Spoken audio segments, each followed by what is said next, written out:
ఈనాడు మానవుడికున్న ఆయుధం vote.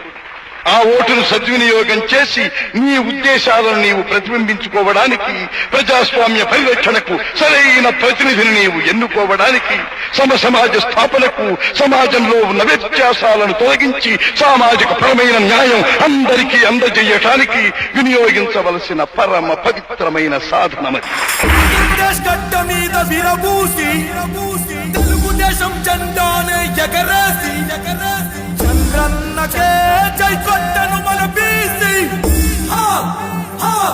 బీసీలంటే backward cost కాదు, సమాజానికి బ్యాక్ బోన్ అని ఎలుగెత్తి చాటింది తెలుగుదేశం పార్టీ. నేను ఒకటి హామీ ఇస్తున్నా, తెలుగుదేశం పార్టీకి వెన్నెముక బీసీలు.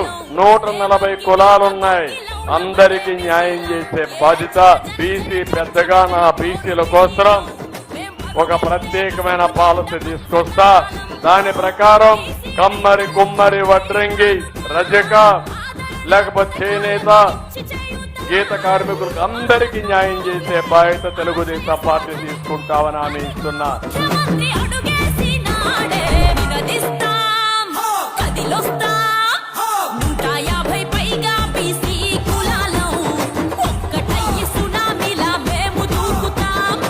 అందుకే నాడు నేడు ఎప్పుడూ తెలుగుదేశం పార్టీకి వెన్నుదన్నుగా నిలిచాయి వెనుకబడిన వర్గాలు.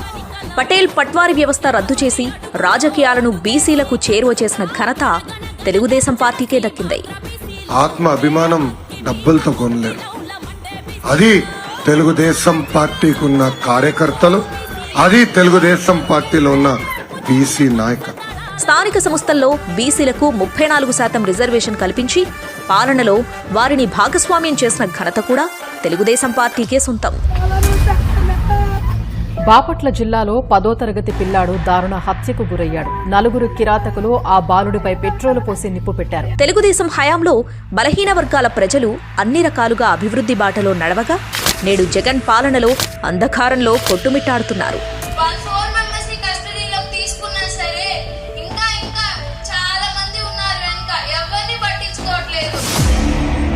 దశాబ్దాలుగా తెలుగుదేశం పార్టీకి వెన్నుదన్నుగా నిలుస్తున్నారనే అక్కస్తో బీసీలపై కక్ష కట్టి దాడి చేస్తుంది వైసీపీ ప్రభుత్వం.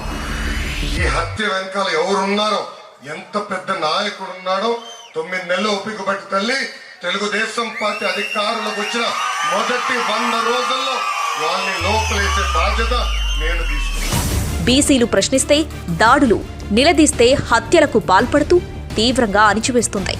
మరోవైపు బీసీ కార్పొరేషన్లకు నిధులు ఇవ్వకుండా నిస్తేజంగా మార్చింది.